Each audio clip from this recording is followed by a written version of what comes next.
Yeah, Luke, I'm Tarindu. All right, nice to Can meet you you. just, yeah, nice to meet you too. Can you just explain about yourself? What is your real expectation?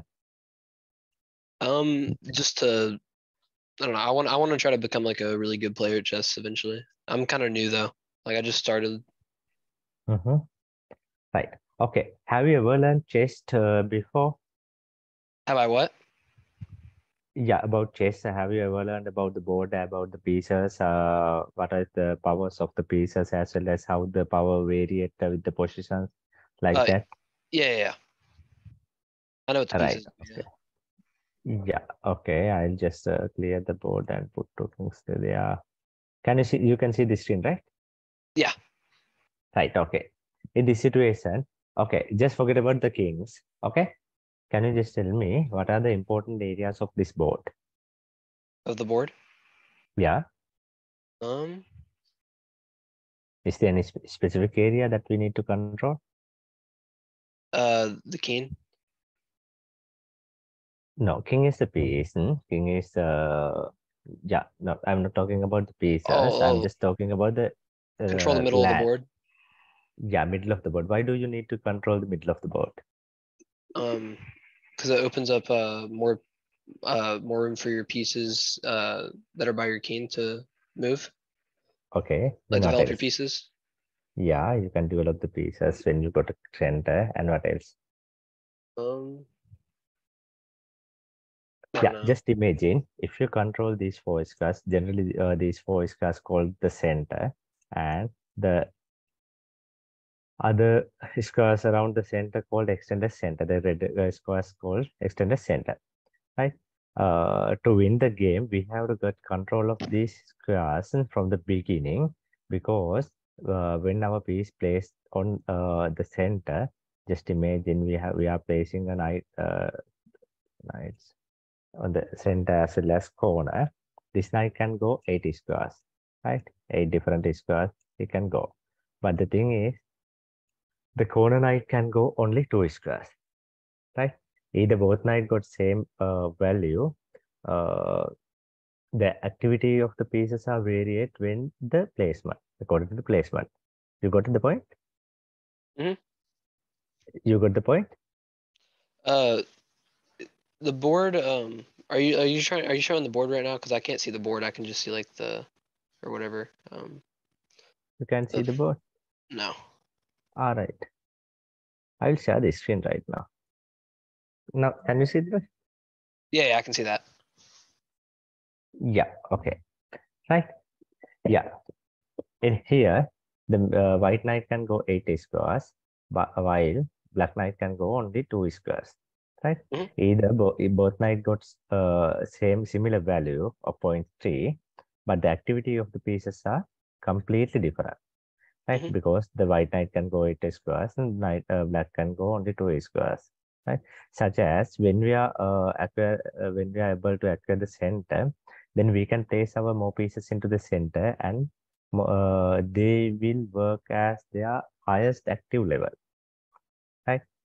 That means it is very easy to win the game when you are having more spaces, especially in the center, right? Hmm. Yeah. Such as when you are so that we are do you know any opening principles? Yeah, like the king and the queen's pawn opening. I know those. Yeah. Why? Right. But no, I that is opening. Coin pawns opening is the opening. No, I'm asking about opening principles. What are the basis behind the opening? Uh, I'm not too sure to be honest. Right. Okay. Generally, we should start with the center pawn. Right. That means once our pawn pushes center, right, we can acquire one square from the center squares, right?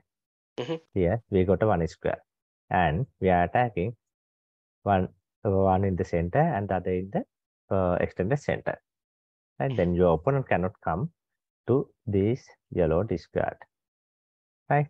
You are Hmm. controlling, such as if just imagine if we play h6 and then we are playing e4, we have 2 pawns in the center and these two are attacking. these yellow colored squares, right? Mhm. Your black cannot come to those squares and special pieces. If the pawn comes in without having a protection, then white can simply take the pawn, right? Mhm. So that from the beginning we have to control the center. That's so every opening based on uh, acquiring center, right? Either it starts from the knight f3, right? As a first move, it is attacking to the center squares, but after 3-4 moves, this pawn will come into the center, right? Mhm. We can start an opening by with the center pawns, or else uh, attack into the center by c4 or knight c3 or knight f3, such kind of a move, right? Mhm. And the second thing is we have to take our pieces. We call pieces for knight bishop only. These are called major pieces, right? Knight and bishop called minor pieces. Rook, queen, and yeah, rook and queen called major pieces. King is not a we don't consider call a piece for a king. Okay. Mhm. Yeah, in the opening we have to take our minor pieces into the game, right? Mhm. That is called development, because right. Just imagine d4, d5, sorry, d4, d5. Knight f3, similar knight f6, c4, e6. Now we are taking our bishop power, right? We don't take too much pawns on the middle in the opening, because once we have put a pawn into the front, we never can take it back. So that we don't simply block this free space.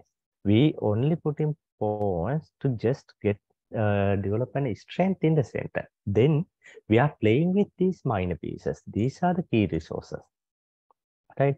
These key resources are the controlling everything, because they can move everywhere. Once they are moving from square to another, their square they were will be free, right?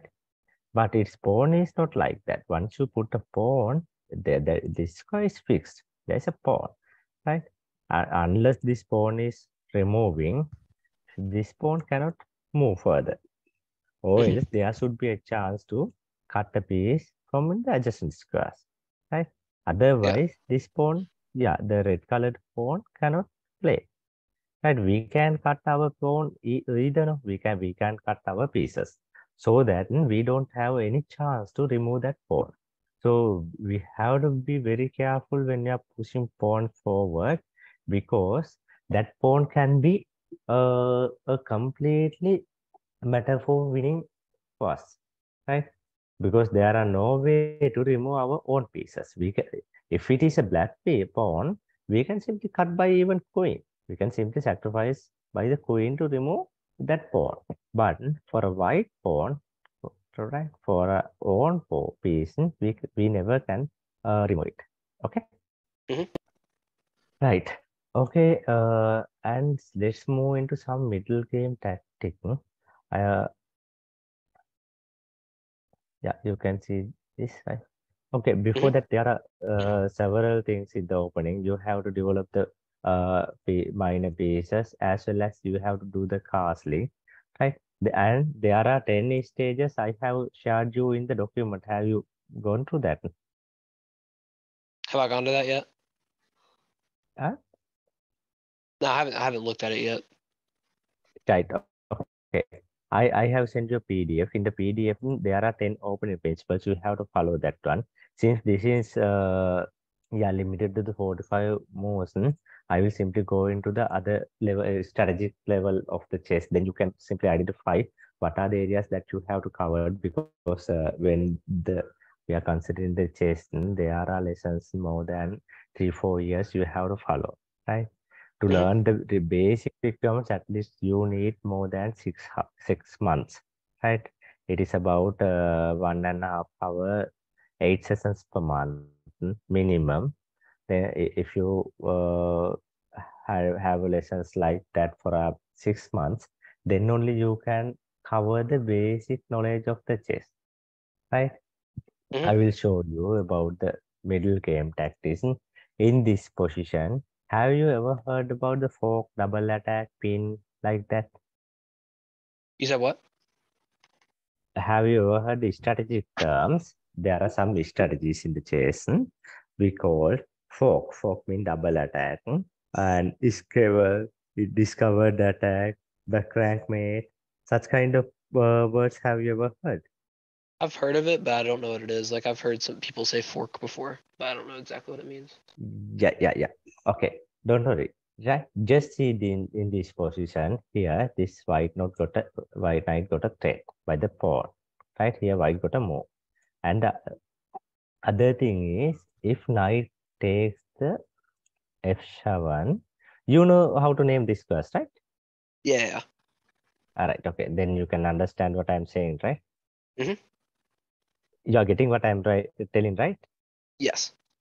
Right. If there's anything not understanding, just tell me. Okay. I gotcha. Right. Okay. Here, knight f7. If knight plays knight f7, it is attack into the this queen and king. Right. Mhm. If this rook is not there, and if there are no piece to cut the knight, then what will happen? This queen will be loose. Right. Mhm. Yeah. But the thing is, there is a rook. Right. So, Mhm. to prevent the losing of the queen, black is taking the knight. But there are another attack. This rook can go and have a check. Right? Black have to cover this check to this file, coming to this file by this rook or this queen. Otherwise, it's a mate. Right? Here he plays queen. Black white takes a queen, and rook f8 and rook That's takes. checkmate. Yeah, it's checkmate. See, in the position starts from like this. There are so many tactics in the game you have to find, right? This is very basic questions that I have given you, right? So by improving your analytical strength as well as the tactical abilities, then only you can find uh, tactics in the middle game, right? Everyone are not coming like this kind of similar, this kind of easy. I'll show you some sort of uh, higher level position. Okay. And 1 minute.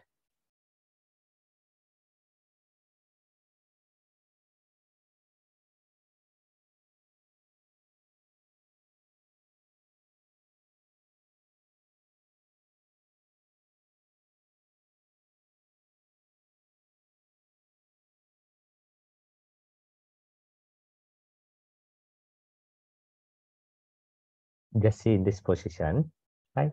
The Mhm. question answer move is for a black. The question is what one can do with just the possibility to give a check, right? Here, there is a checking ability. Bishop can simply give a check by playing d4 square. It is some sort of outpost. We call this is outpost because it is protected by a pawn as well as there are no any pawn to attack to the bishop. So that bishop can go there and have a stay there with very safely. Okay, right? But before giving that check, there are some several attacks. See this bishop is under attack, but it is protected by the queen. Generally, we don't use queen to protect the pieces because this is the piece that can move very fast as well as move everywhere. Such kind of piece we don't keep to just cover a bishop. It is like a babysitter, right? So that queen, we don't keep the queen as a babysitter, right? So Mhm. that this protection is not in according to the basis. This is wrong, right? How can we achieve that? See that there are some attack, there are another attack which can come, and once bishop goes there, it is a safer location, right? Mhm. So you can place your rook there, right? Attack into the queen and bishop. Can queen takes the rook? If it takes, simply bishop goes d4. Now this queen is pinned. Bishop is losing. Sorry, queen is losing. Right? So Mhm. that he can take this one, but he is taking bishop cut f5 at his attack into the queen. He is simply releasing the threat for the bishop and it is coming to the bishop f5 and simply attack into the queen. Right? Mhm. Here, yeah, queen can also take the bishop, just see. Then queen exchange, right? Black just loses one pawn. Black just, sorry, white just lose a bishop for a pawn. But see then, without taking from the queen, if you can take from the rook at a5. Then we are getting the bishop without exchange the queen, and the threat is next move. Our bishop can go there also. It's a discovered attack, right? Understood, Mhm. Yeah. right? Okay, yeah, like that. There are harder positions also, right?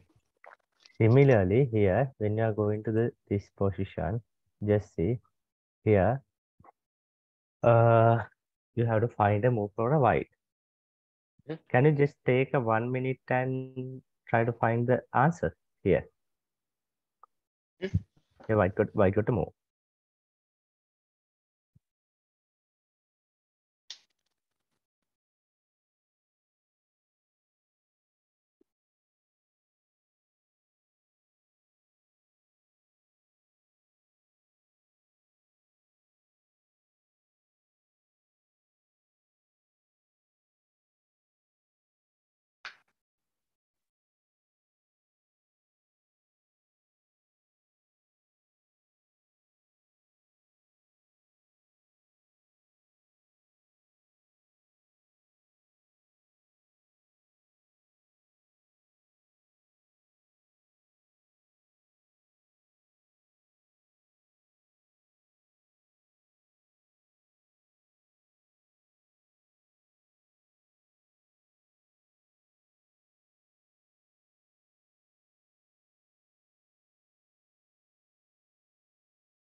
Have you found anything? Would you take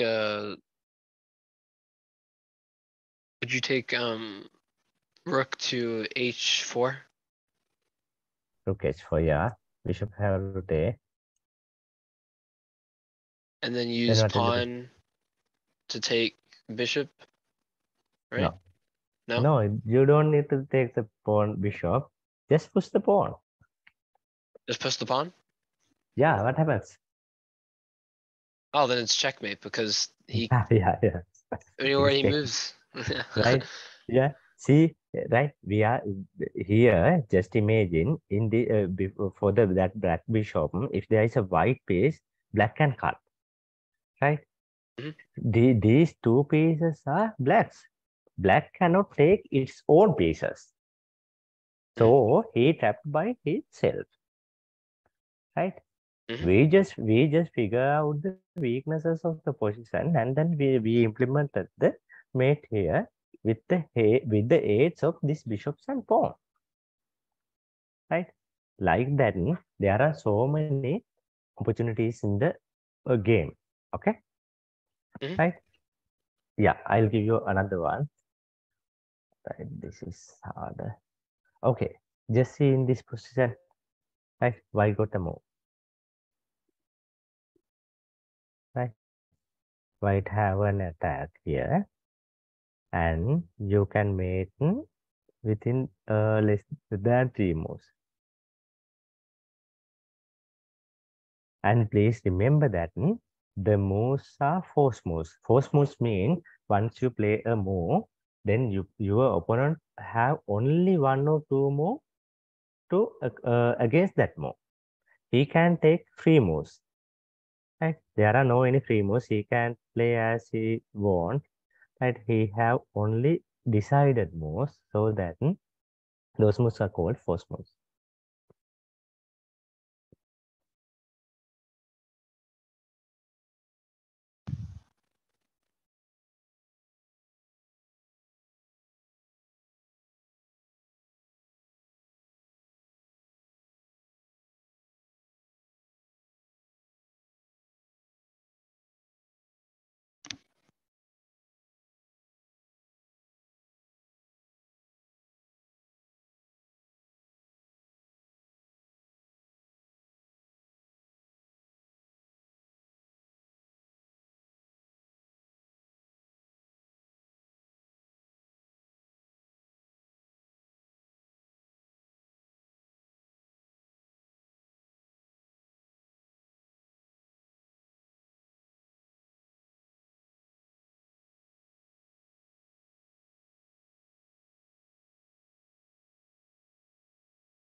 Okay, so would you do bishop h6 takes bishop g7 for the first move? What is the first move? Bishop takes g7. Mhm. Right. Okay, that is a passive move. Right. We can, there are two types of moves, active moves as well as passive moves. Right. We can just make a move, but your opponent don't have much pressure. That's are called passive moves. Right.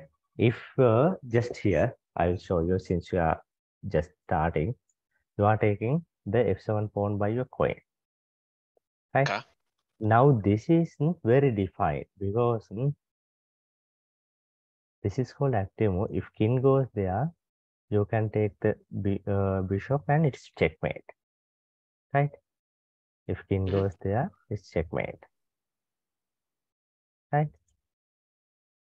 Or queen rook takes, then you can give a check rook e8, right?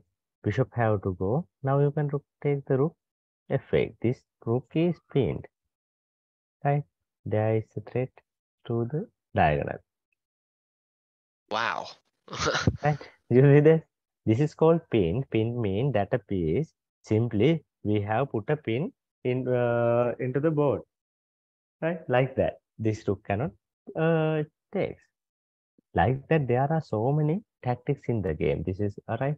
We and when we are uh, having 3 or 4 type of tactics in the same position, we call combination. Right? Apart from that, we are playing for the positional play. Positional play means it's here. Here you simply play for a mate, no? Right? That means there are defined pieces. Just imagine you are fighting for a squares. Right? On such a situation, we call positional play. Because there are some area that we need to acquire. Once we acquire that area, then we can simply win the game. Right? Just see, chess is some kind of a war between two territories. To win that game, we need pieces, that means soldiers, as well as we need land. When you're having more land, then we can move faster. Our pieces have enough space to go one place to another, right? Then Mhm. there are yeah there are not limited options. We have so many options when you have the area, right? Like a ground. Just imagine that you are driving a car, learning how to drive a car in a ground, right? You can drive as you want, no? Because there are no any items to collapse, right? But just imagine you are practicing driving in a road, right? Or in a heavy traffic road. What happens?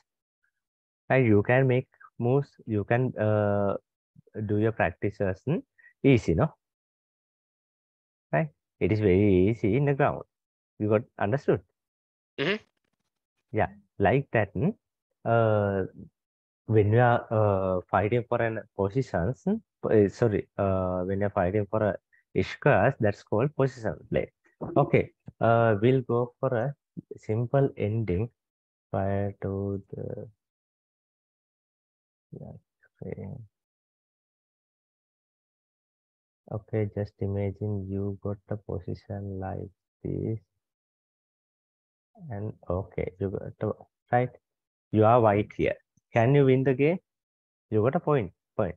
You got a pawn. Can you win the game? Uh, yes. Okay, just play. I'll play as a black. You can play as a white. Okay. You take pawn, move it up to e4. Okay, you're playing e4. I'm playing here. Okay. Um, and you do pawn to e5. You can come here. Uh, um, and that pawn's gone now. Yeah, yeah, yeah, yeah. So remember that, right? Before you move that, right? In the beginning, I told you, right? Pawn for once we put the pawn forward in a position, we never can take it back. But piece is not like that, right? Here also to promote this pawn, right? We need to clear this line. Right? That's what we call planning. We have to plan clearly. Right? Otherwise, without a plan, we can't move. There should be a clear reason and clear idea behind every move. Why you should move this move. How this move is the best in this position. Right? You should have reasons. Right? When you are just say when you play e4, right? I'm asking you why are you playing e4? Then you probably there should be a suitable reasons, right?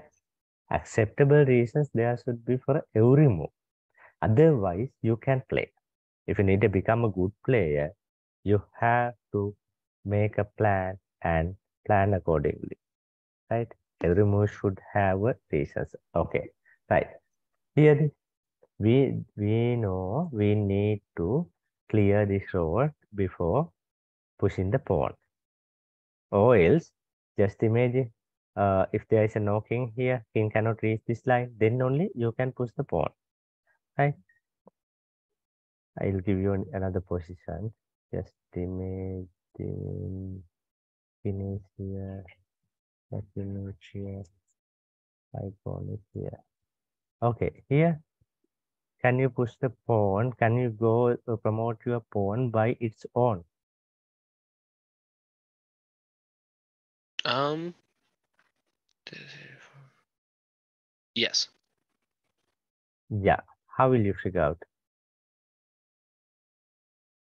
Um.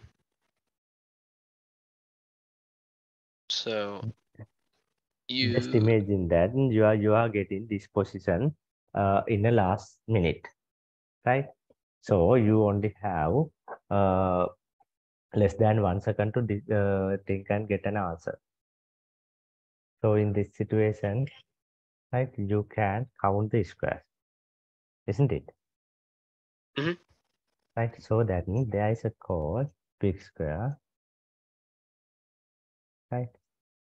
It forms this pawn is directly yeah, we are making an arrow to the diagonal up to the edge of the other side. Then we are making a square, right? Mhm. If the opponent king is not inside of this square, then pawn can go low. Here, king can come, right? He can, black cannot touch the pawn. Just imagine if the king is here, right?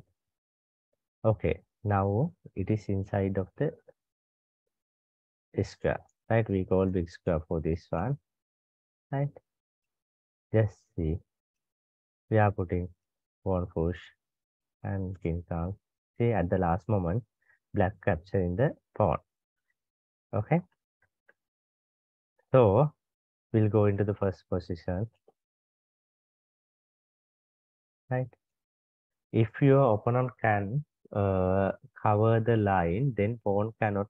Opponent can come into the pawn promoting line. Then you cannot promote your pawn by your own. So you have to get the support, right? From which there is only one king, right? So that the piece is king. You have to take your king as a path leader. Here, this king is the only one that we have, right? There is an advantage we call opposition because the both king cannot come closer. There should be a one square in between the kings, right? So we using that advantage and we are simply calculating. There are some terms called key squares, mind squares, right? We learned that big square, opposition, distance opposition, diagonal opposition.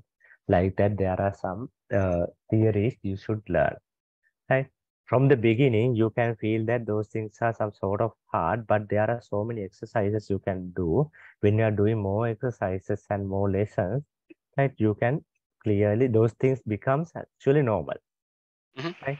For me now I am fluent in every aspects in the end games. But from the beginning, it took more than 1.5 year or 2 year to cover those end games.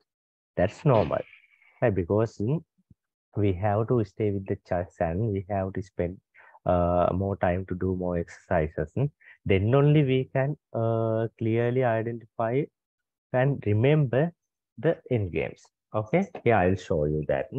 Right, first move is king comes here, king f2.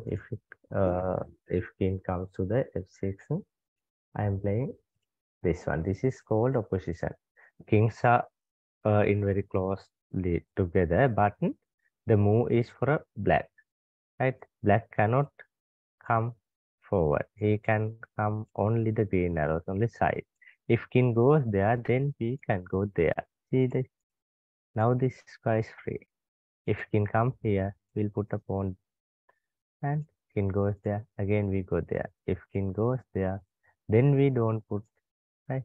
We can push, king go there. Now we are taking the position. Right?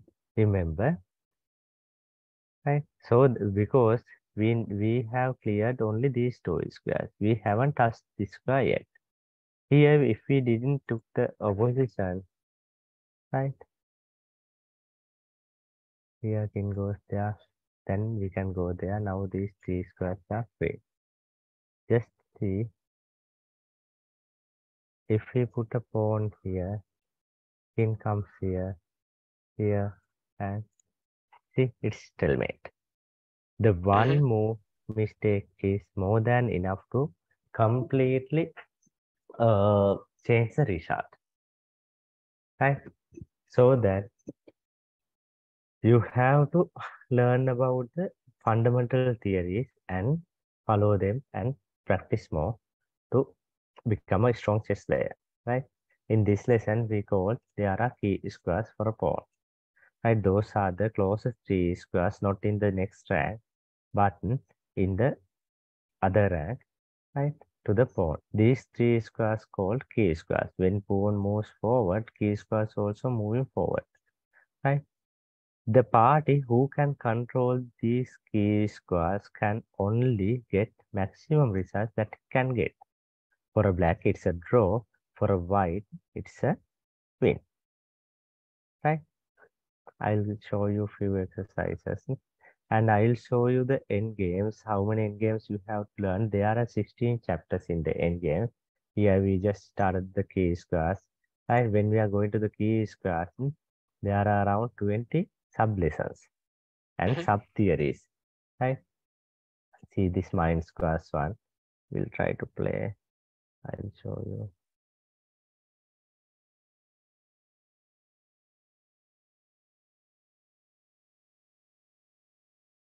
Right,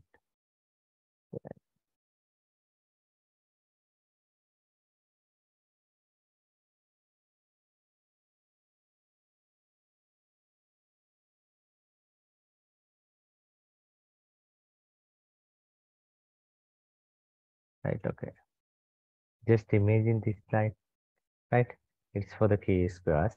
These are the three keys class for a phone. According to the theory, the person who the party who can control these key squares can only get the maximum chance. Here white got a move, will check, king comes, here he's coming. Yeah, black come into the one key square. So white is unable to go there or control. If we put a pawn, he will come there, king comes, king goes, right? Similarly, it is direct into the stalemate, right? But see what happens. These are the key squares. We are playing in this manner. King goes, king comes. Right. It's even though it's a key square, black in, right? Black cannot simply control the key squares because when white goes there, he control these two squares. Black can stay in the key square, but he's not controlling now because white got authority too, right? So if king goes there, right, we are putting the king comes here, and similar. King goes, if king goes there, you can go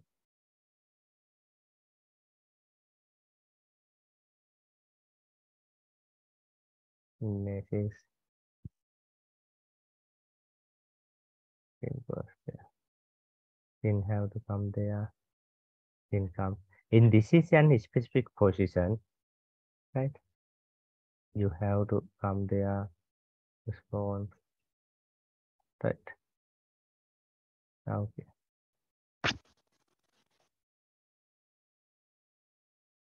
Yeah, in this situation, I will teach you later, right?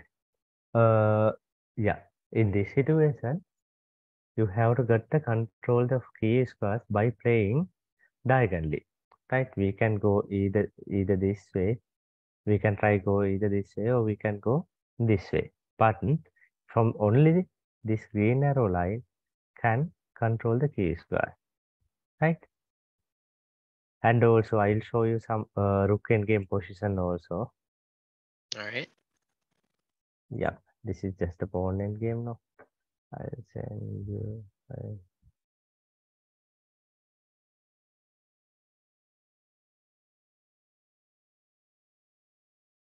Right, in this position, see, white got a move. White need to promote this pawn to a queen, to get a queen. But the thing is, black king don't have square to come out. It is blocked by this direction. This is blocked by the king. So he need to come out. Let's see. We can give a check and can taking there. Then these two squares are free. Can come out. But the matter is now the king is open. That is giving continuous check from the behind. Check. King goes there. Check. King goes there. Check. King goes. Only hiding location is here. Or else if king goes, see, check. If king goes there to the prevent checks, black can come into the rook e1. Then this pawn is under attack, right? So king have to come again. This again check, right? So you need to find the answer comes before takes your king out. In this scenario, this is called Lucina position check. We are playing rook in to the h4. It is called an intermediate place because this is a kind of key square. We need to control this key square to win the game. Let's see. Rook is keeping on the same square and king coming out. Let's check. Now king comes here. Right here, you can attack the pawn. Pawn can push. Check. In this situation, rook e4. Right now, there is a center for the king. You got it? Yeah, because now the Yeah. pawn can promote. Yes, now pawn can promote. Likewise, there are so many methods you should follow. If you missed one move or if you don't know how to liberate the position, then you won't be able to win the game. Right? This position generally, lots of people in the world don't know how to overcome in this kind of situation. Right? So, to become a professional player, even though just imagine you have won good games, just imagine out of eight games, sorry, out of 10, you have won 8 games, right? There is 11 games in the tournament. If you won this game, right, you are getting a trophy, right? Hmm. In such a situation, you met up with this kind of position. You don't know how to win this game. You will try with the as we did first, right? Because the key is somebody should know before or somebody should be extraordinarily smart to figure out a square in this kind of situation. So you will probably play like this, right? You will try to take your king out if king goes there and then again rook e1, right? Likewise, if you played likewise, the game will be ended up with a draw. But if you know the theory, probably you could play rook c4 and rook e4. It's a checkmate. Sorry, it's a winning variation.